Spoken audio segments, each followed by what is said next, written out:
Hey guys, this is Chris with the Entrepreneur Motivation Podcast, and this episode is brought to you by my friends over at Switchgear Marketing. They offer web design, marketing, advertising, and consulting services. They're actually even helping me with the analytics of my podcast and my growth, as well as helping book other people on my show, like today's guest, Tai-Wan. He was somebody that they connected me with, they introduced me to, and they helped coordinate this meeting. So be sure to check out my friends over at Switchgear Marketing. You can visit them at switchgearmarketing.com, and I will drop that link in the show notes. But with that being said, let's get started with today's show. Hey everybody, welcome to the Entrepreneur Motivation Podcast. I'm your host, Chris Bello, and today I've got Tai-Wan Robinson, who is the master trainer over at Alphalete. Tai-Wan, welcome to the show. Thank you. Glad to be here. Yeah, it's awesome to have you. I'm glad we got a chance to connect. So real quick, since I don't have any bio on you, you want to go through maybe a 5-second highlight reel of your life. Where did you start? What did you think you wanted to do? How did you end up where you are now? Because I think a lot of times it changes for a lot of people. So did you always want to be in fitness, or was this something that kind of developed later on in life? So I actually started, in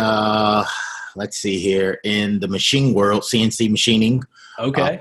Then I ended up becoming a mechanical engineer and getting into the fitness realm. Always been into fitness, but never realized that I could turn it into a business. Right. And here I am right now, 100% fitness. See, that's amazing, because I would have just been maybe you did personal training for a long time and that's what you always did. So you went from CNC machining to mechanical engineering to making your passion your full-time thing. That's incredible. Yes, sir. So right there, for everyone listening, it's a testament to the fact that, hey, you don't have to follow the path that maybe you think is the right way to go. Because I got my college degree and I worked at an oil and gas company, and I felt like, this is the right thing to do, and all my friends are doing it.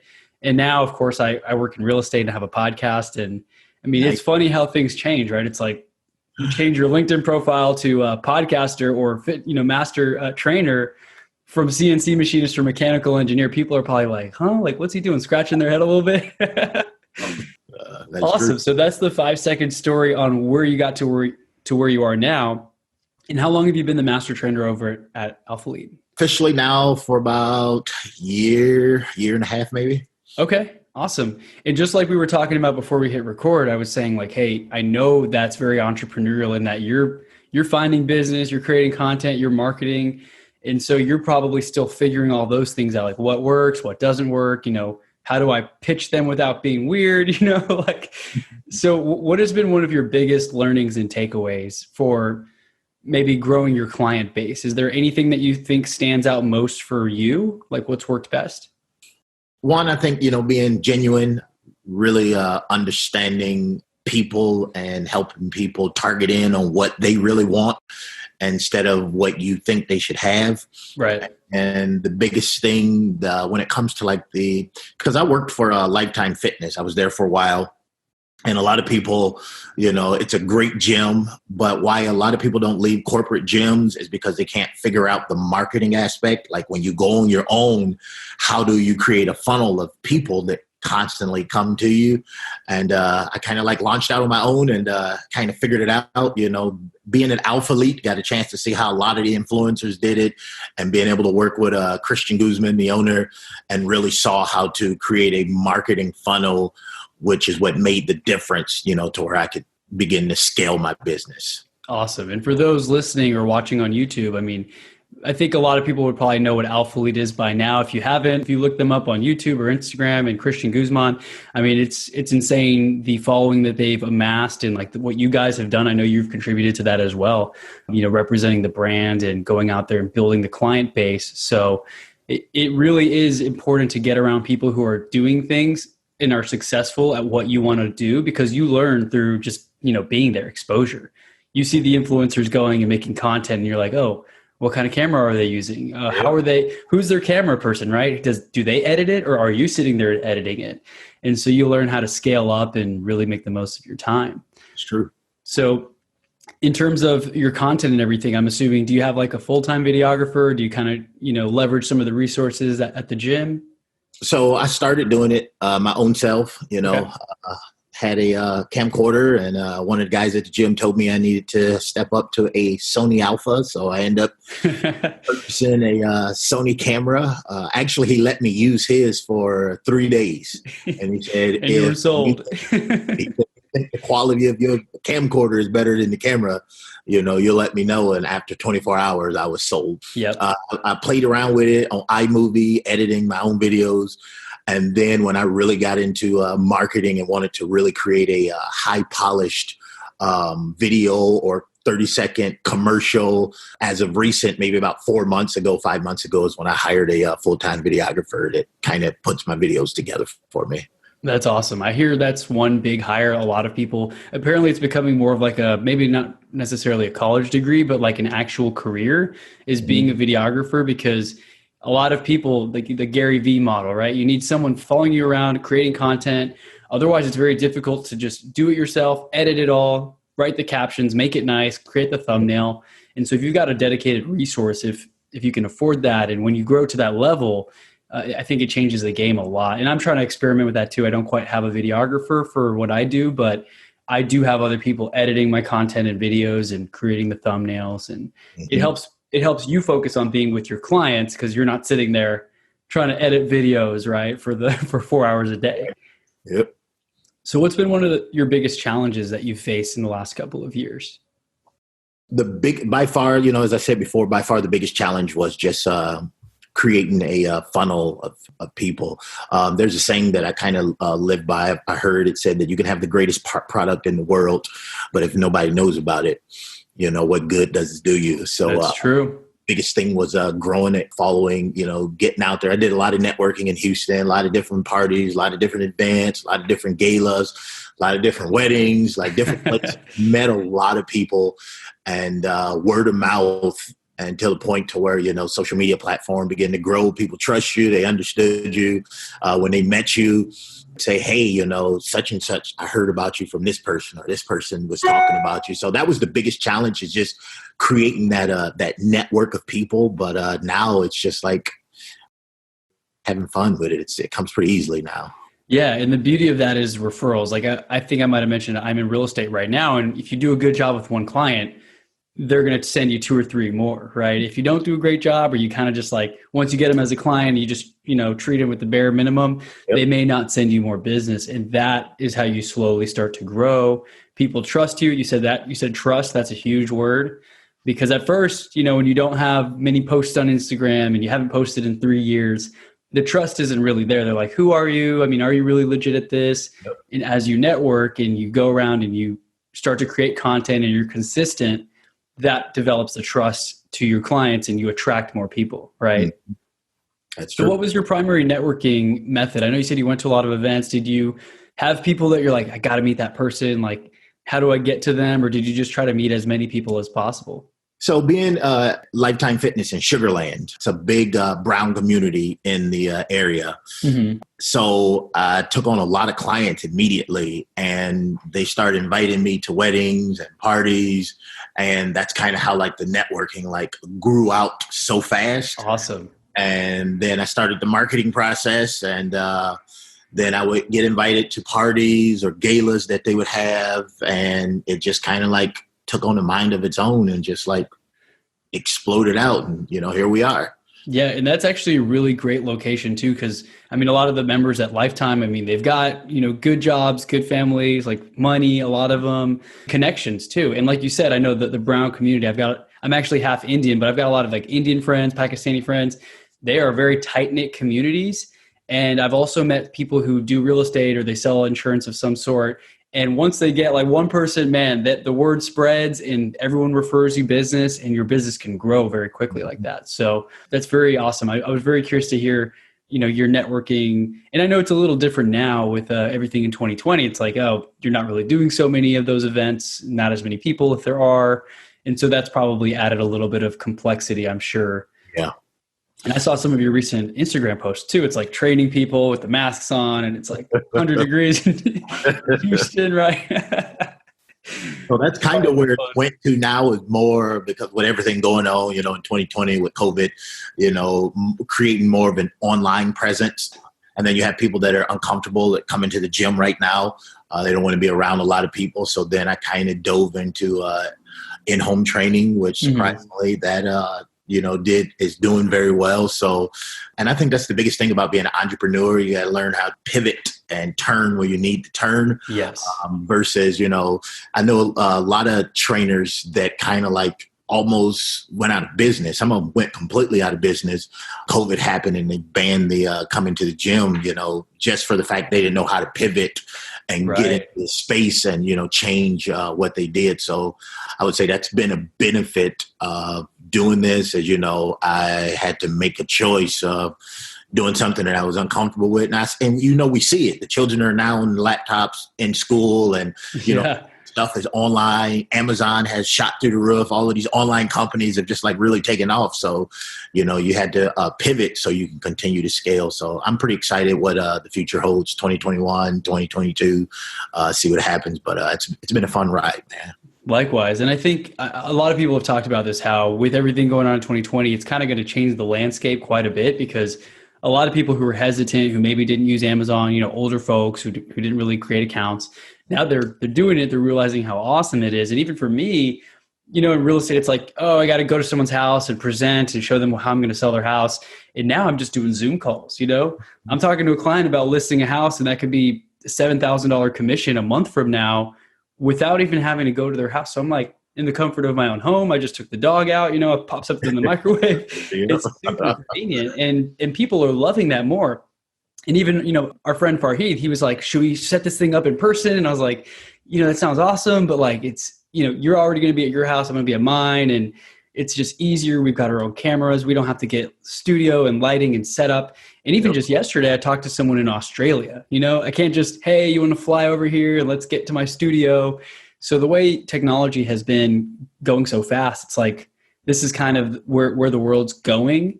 And I think that you're definitely going to see a huge boom in your online coaching, maybe your in-person stuff too, but the online stuff is really scalable, right? You can do group classes and all that kind of stuff. Yes, sir. Awesome. So for your home stuff, are you pushing that pretty hard, or are you really trying to lean towards the online because you see the potential of getting that growing faster? Well, so here's the concept behind the in-home training. I've been pretty fortunate. I got some really well-off clients. So the ultimate goal is, maybe I can go to the end and work backwards to where it makes sense a little better. The ultimate goal is to ultimately be a celebrity trainer. I would love to have some Hollywood clientele in my portfolio. So to me, there's stages to get there. You have people that wealthy that are not famous, and then you have people that are wealthy and famous. So the goal is to get in that environment of people that have no issue having the in-home training, and then network and continue to grow until I finally maintain that celebrity client. I got a client that, that's all we hang around is celebrities now. So it's basically trying to break into that inner circle, get that to happen. Once you can get the first one, then everything kind of gets pretty easy at that point. The demand goes through the roof. Everything just takes off. Absolutely. There's a guy that I know in Hollywood. He was he's Michael B. Jordan trainer, Corey Kaye. I don't know if you know who he is, but I met him maybe 3-4 months ago. He's in the Creed movies, and that's what happened with him. He got his first celebrity client, and this guy just like took off. So that's what awesome. I'm trying to emulate right now in a nutshell. That's really cool. And side note, I used to have a product that a friend and I were making. It was fitness related. And I think my friend actually was at Lifetime and like tried to pitch it to Christian at some point, but there was a conflict of interest. And in any case, it cost way more money and time than we had to put into it. And so that's how I kind of pivoted to real estate.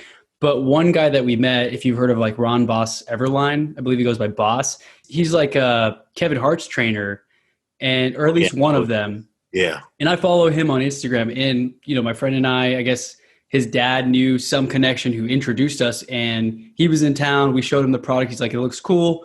You guys want to fly to LA next week? Like, it was super exciting. I was like, whoa, this is a connection. He knows Kevin Hart. I thought I was going to meet Kevin Hart. We didn't end up meeting him, but just following the thread, right? At this point, I had put in some money into the product, and I was like, man, I don't have any more money. It was like $40,000 for the tooling to create this thing. And so I had gotten another job and I didn't really tell the job like what I was doing on the side. Mhm. And so I had to ask for vacation like right when I started. I was like, hey, can I go on this vacation next week for 2 days, Thursday and Friday? And we flew to LA because you have to be able to just, like you said, adapt and take those opportunities because it could have become something. It didn't in this case, but the chance to have something like that happen and just following those breadcrumbs, right? You get close to these people, you get the celebrity client and boom, your career just takes off like that. And so I love that quote. What is it? Wayne Gretzky, you miss 100% of the shots you don't take, right? Right. If you're just like, I don't think it's going to work, I'm not going to try. Well, yeah, it's not going to work. If you try and you keep showing up, that's where you get the opportunity. So what you said there is really powerful of just continuing to show up and just persistence. Yes, I think sir. that's the message that I'm taking away from that. Yes, sir. That's awesome. So what is your vision? Where do you see yourself in the next 5 years? I know, I mean, things change fast. 5 years ago, I had no idea what I was going to be doing now, right? But right now, where is it that you want to go and what do you want to improve? So, I mean, it's like you said, a lot changes in 5 years. 5 years ago, I had just moved to Houston and I had a plan. That's it.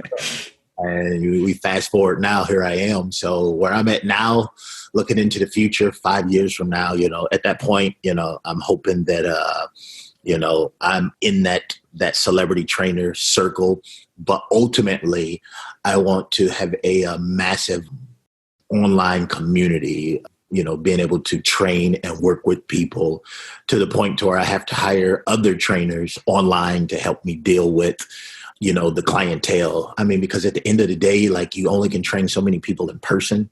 Mm-hmm. And if you really want to scale, like, I mean, to give you a crazy story, somebody signed up for training maybe 2 days ago, don't know who this person is, never met him, never talked to him.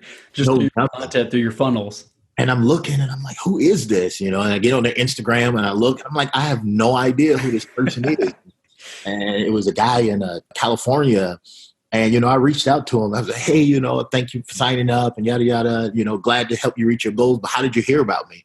He was like, man, you posted an ad, it came up on my feed. I started following you. I love your content. And I decided I wanted to work with you. And, I was mind blown. Like, I'm always, you're all the way in California. You have trainers that you have access to that you can physically go work with in person. Right. You made the choice to work with me online. So I think that's pretty amazing to be able to touch so many people. Like you just said, you're in the comfort of your home. I'm in the comfort of my home. Yeah. And still able to do what I love and touch so many people because now I have better time management. So that's kind of where I see myself at in the next 5 years. I want to be able to take trips and go to Dubai and be on the Burj Khalifa, and I want to be able to work, and then I want to be able to shoot content, in Dubai. I love that. Be able to shoot content in Miami somewhere, and I kind of want to be able to kind of go as I please and, go to these different gyms, meet new people and be like, hey, I have the camera crew with me. You look amazing. I'd love to shoot some YouTube content with you, make a 60-second commercial.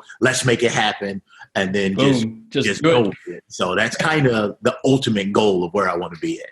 That's beautiful. And the thing with that is the way the world's going and becoming more online and digital, even with me in real estate, I talked about this on a previous episode, is I was in Colorado last month and I had 2 deals closing while I was gone. And it was a little stressful because this was my first time of letting go of the reins and being like, hey, someone else is going to have to bring the key to the buyers. I'm not there. Like, hey, is everything okay? I'm trying to enjoy my vacation, but I also want to make sure that closes so I get paid. But it blew my mind. Like it just blew my mind because the buyers, they walked, they met at the house, which was a physical thing they had to go see. But I had someone who I paid like $25 or $50 to open the door, who was a realtor. They opened the door, they showed them the house. They met the buyers at closing, brought them the keys. Everyone was happy. I got a 5-star review. And then the next week, the commission check got mailed to my office and I came back in town and, it's like, wow, it's amazing where the world's going. So what your vision is, I think a lot of people have that too. And I know a few people that are doing the digital nomad, internet entrepreneur type thing where they're selling an online high ticket course or some kind of coaching program. And they're living in a place like Colombia, or they go to Bali, right? They're living in a nice place that's a low cost of living where, I mean, you can live pretty luxuriously for a couple $1,000 a month maybe. Yep. And so you're able to achieve way more than if you like have an apartment in New York or California or something right now. So that's an awesome vision. I love to hear people's goals and visions because sometimes I'm like, I'm not thinking big enough. Right? I had coffee with someone like a month or two ago, and it was two real estate investors. And I'm not really in the investment space so much. I work with some on the real estate, like buying and selling side, but I haven't really done flips or anything much myself. Mm-hmm. And this one guy was talking about his goals. He's like, ultimately I want to move to New York and I want to have a $40,000 a month apartment. And my other friend and I were like $40,000 a month? I had never even considered thinking about that, but it left me and this other guy inspired. And even that one friend of mine, he's not the one who said the 40,000, the other guy who was like jaw dropped like me.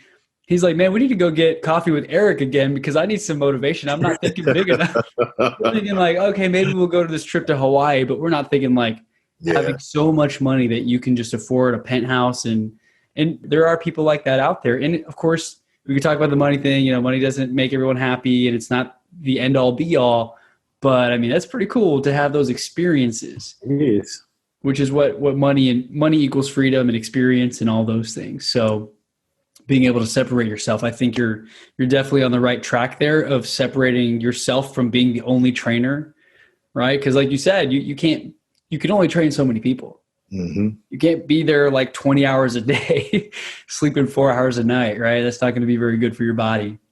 I used to do that 16, 17 hours a day. Jeez. I used to do that. No, and what happens to a lot of people, I have the friends who, they're a barber or a stylist, or they get stuck in the job. They create a job for themselves. They leave a place where they're doing well to start their own thing. And then they find themselves in the grind of like, they have to do everything, right? We've all been there. I don't think no one ever just figures it out right away, right?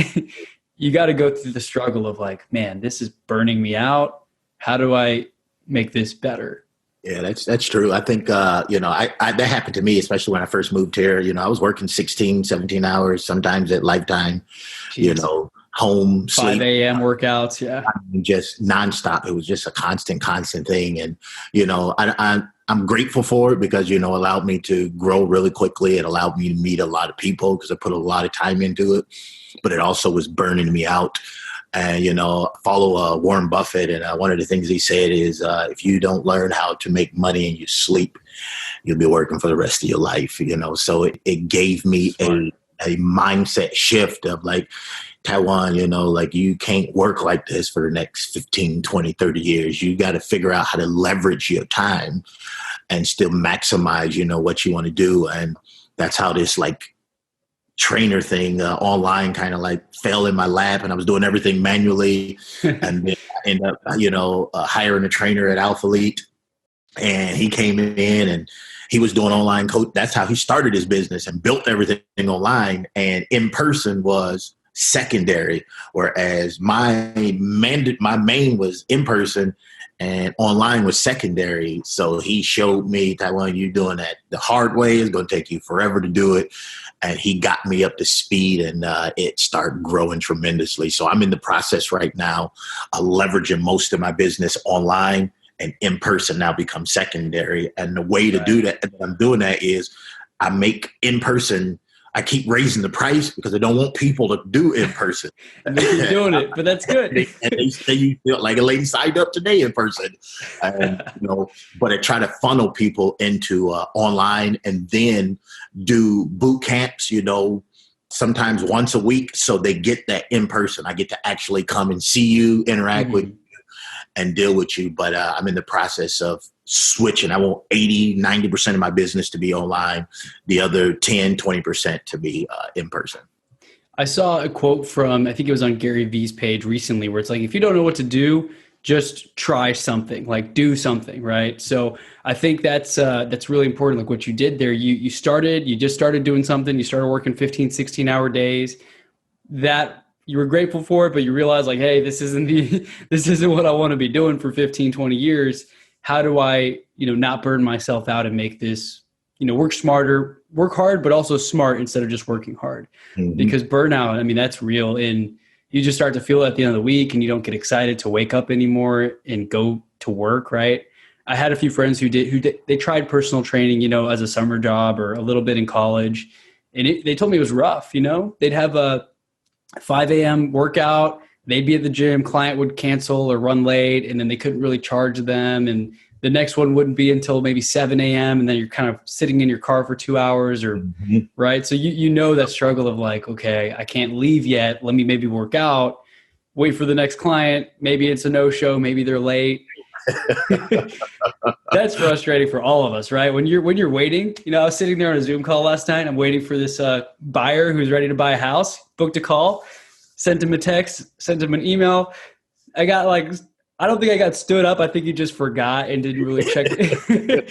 But I'm like, all right. So I guess he's 20 minutes later. I was working, but I had the Zoom thing open and I was like, okay, he's not coming. Let me send the cancellation and we'll push it back. But it can be very frustrating at times, right? Where you're like, man, you think of the dollar amount that you can make and then it just disappears.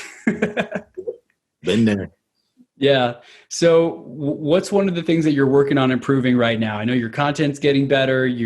Are you networking online at all, or are you trying to go to any kind of socially distant events or whatever you can find, or are you kind of pivoting your strategy on that as well?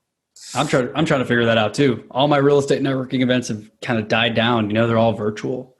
So I would say the biggest thing that I'm focusing on now is, I guess, creating more consistent content for, hold on one second. I'm sorry. Yeah, no worries, man. Go ahead. Sorry about that. All good. My VA will just edit that last 10 seconds out. So what was the question again? I'm sorry. Yeah, so I was thinking, like, what is your main thing that you're focusing on improving now? And are you pivoting at all in your networking? Because I know you said you were going to a lot of events and galas and weddings, and that kind of has changed a little bit. So what's your main focus? You said you were starting to do a lot more consistent content is what you're trying to do? Yes. So that's the main thing, just creating more consistent content on the social media platforms. Actually want to start really like pushing a YouTube. That's what gave Christian his big break. He grew so fast on Instagram and YouTube to where he had a community of people following him before he opened up his first gym. Yes. So then he opened up his first gym, the platform of people were there already. And, it grew. And then, when he offered the clothing line, the platform of people were there already. So it just naturally grew. And then, of course, as he grew, he kept growing. So my goal now is to really, really leverage into social media, put marketing dollars behind it. I don't know if you know how Instagram is not as organic as it was years ago. Right. The algorithms have changed. Marketing, to where you want it to be seen. You put a billboard out on the highway, you paid for it, and everybody saw you. So that's kind of how Instagram has went back. And I went and sat down at a Facebook marketer, and he was like, "I'm gonna give you 19 billion reasons why it'll never go back to being organic." He said, because that's how much they made in paid advertising. Wow. And that's a good reason. Yeah. I mean, they want you to spend your money. Yes. And in a way, they kind of want you to do well where you'll keep spending money, but it's becoming more competitive where, of course, it's becoming more expensive, right? So I think I hear that it's usually cheapest on a platform when they don't have all the users yet because they don't have that many people to show it to. But now that Facebook, Instagram, billions of users or whatever the number is, you're going to want to pay to get in front of them, and they know that.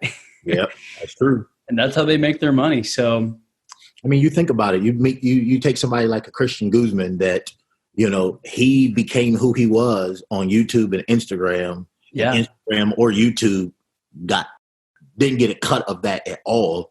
So once they realized that, we are creating entrepreneurs, we are creating six-figure businesses on our platform that are people utilizing. Mm-hmm. They had to sit down and figure out, how do we kind of get a cut of get a cut of that? Yeah, like we get all the money. You got to pay the tax, right? That's right. Taxman always wants that money.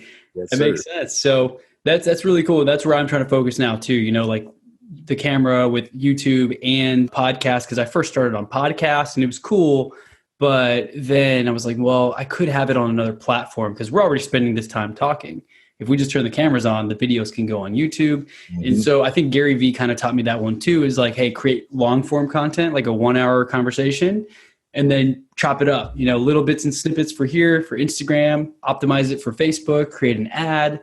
And so that's kind of where I'm trying to go too. And I'm right there with you with consistency. That's the hardest part. Mm-hmm. I have a little Post-it note here that says, every Monday I want to record and post a new real estate video. Wednesday, I want to do a weekly email to my list.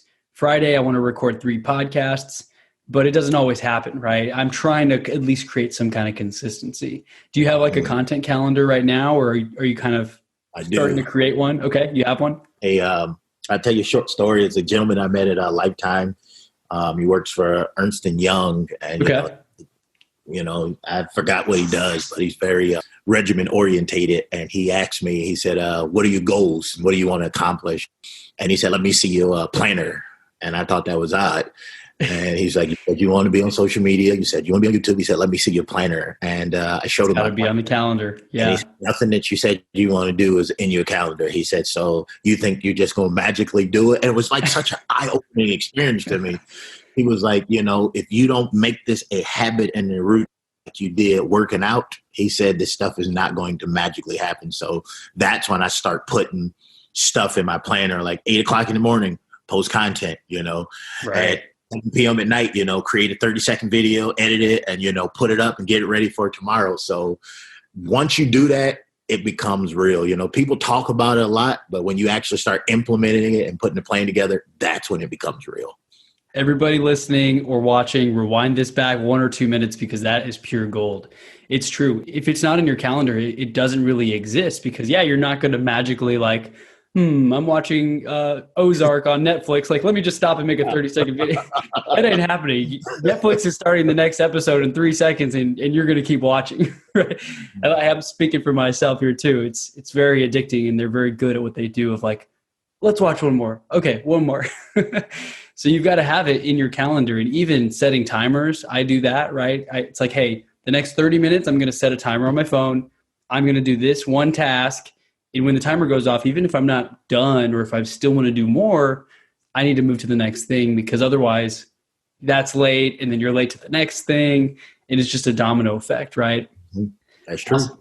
Awesome, man. There's a lot of good nuggets here, because how you run your business, we all have different ways of, maximizing our time, our efficiencies, the content game. How do you come up with your content? Do you just say, hey, okay, I have this idea, let's do it? Or do you have topics already in mind? So, I guess the basis of content is, it'll be, revolved around a workout in the gym. And, it's crazy as it sounds, like for whatever reason, when you get really in shape, pretty women, and you create content around them, everything grows. The guys want to come, the other pretty girls want to come. Everything just kind of like grows, with that. So that's like the basis of the content that I put out. And then I might have an idea of a video.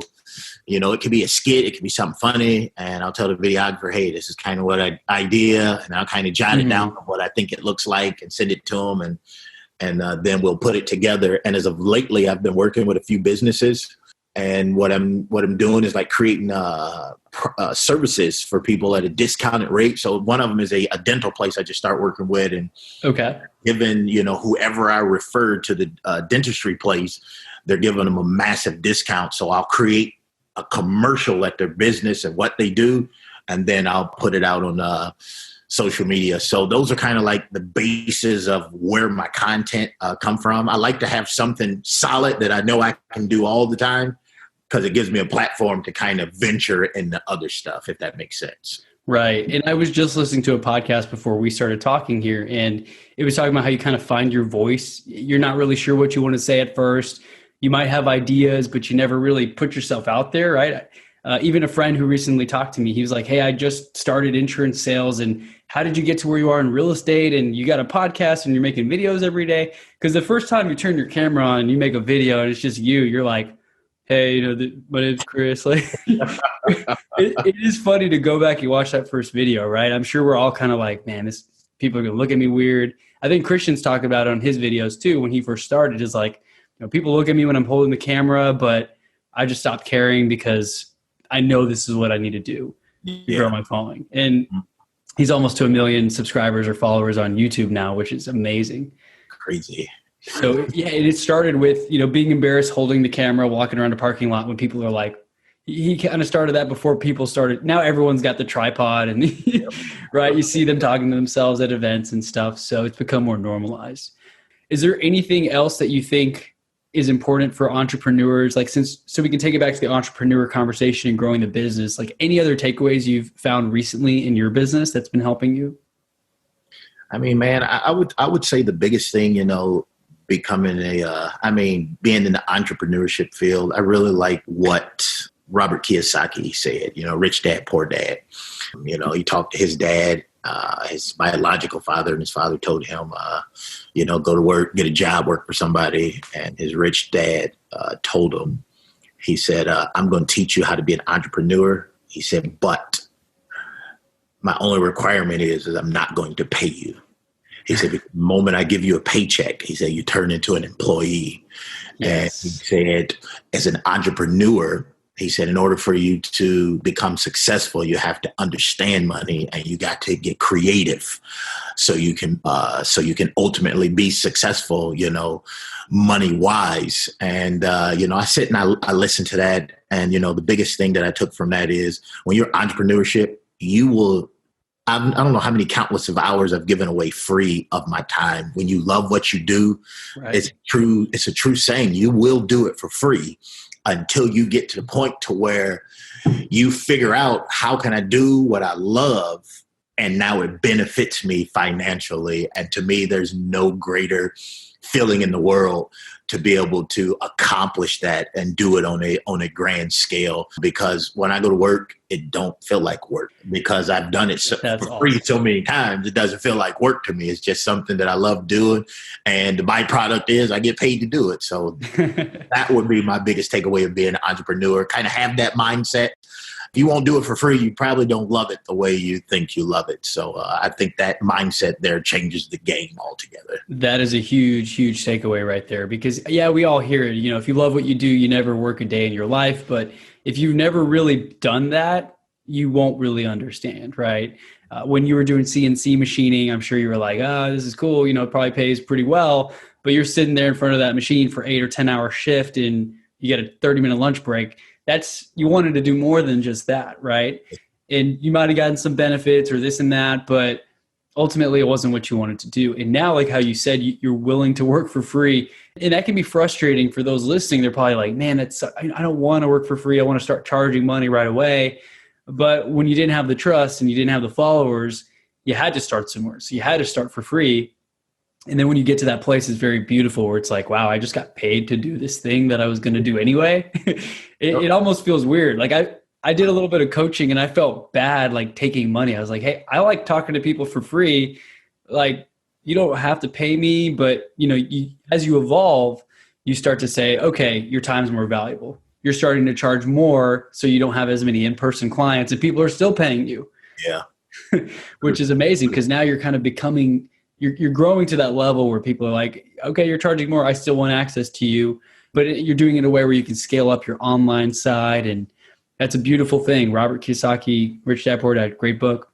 For those who haven't read it, definitely read it. Sure. And what he said in that book too was really powerful. How I guess he was getting frustrated. Like he was getting paid $0.25 an hour or something and he wanted a raise. And then he started selling comic books on the side and was like, oh, I can do this. And so you start to find your path. And I'm sure you trained a few people for free. You made several free videos and then you started to find out what works. And then the fact that you got a customer in California, I mean, there are so many fitness models and trainers and everyone's in California, it seems. And the fact that someone from California signed up for your training, that's powerful. Mm-hmm. Yes, I mean, scalable, right? It's incredible. So yeah, man. So how can people, I know we're kind of nearing the end of the hour here and I don't want to take up too much of your time. It's a Friday afternoon, but how can people connect with you or get into your world? Or if they're looking to do any online coaching, do you have like a dedicated link for that?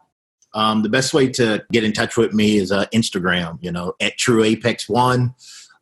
The link to online coaching is in my bio, and that's where I post like 90% of my content at. So that'd be the best way to get a hold of me.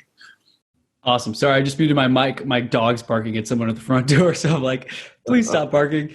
But it's all good. I'm going to put your information in the show notes and I'll make sure to share that so everyone knows where to find you. And I was kind of clicking through your links and seeing what your monthly charges are and everything, because I'm very interested to see how do people's websites look, what are their systems, and what are they doing. And it's really inspiring to watch and see like where you are now and then check in a year and be like, whoa, remember when he was here? Now look at him. His prices have gone up even more. He's that celebrity trainer that he's working towards. So I'm really excited to see where things go for you. And I'm definitely going to be following your journey. Is there anything else you want to share with the audience or any other takeaways you think would be beneficial just with everything going on? Feel free to talk about anything at all. I mean, I think I've pretty much said it. Shared all the value you could. I love it. You covered it all. So, I mean, everyone, he said everything you need to hear on this episode. Yes, sir. I appreciate it, man. Awesome. Hey, it's been great to have you on here, and let's definitely stay in touch. If there's anything I can ever do to help or anything, let me know. And like I said, I'm in Houston, so maybe we can connect sometime, after all this COVID stuff kind of calms down a little bit. Mm-hmm. And it'd be really cool to just kind of stay on top of your journey and see where things go. Sounds good, man. I look forward to it. Awesome, man. Thank you so much, Tai-Wan. Thank you.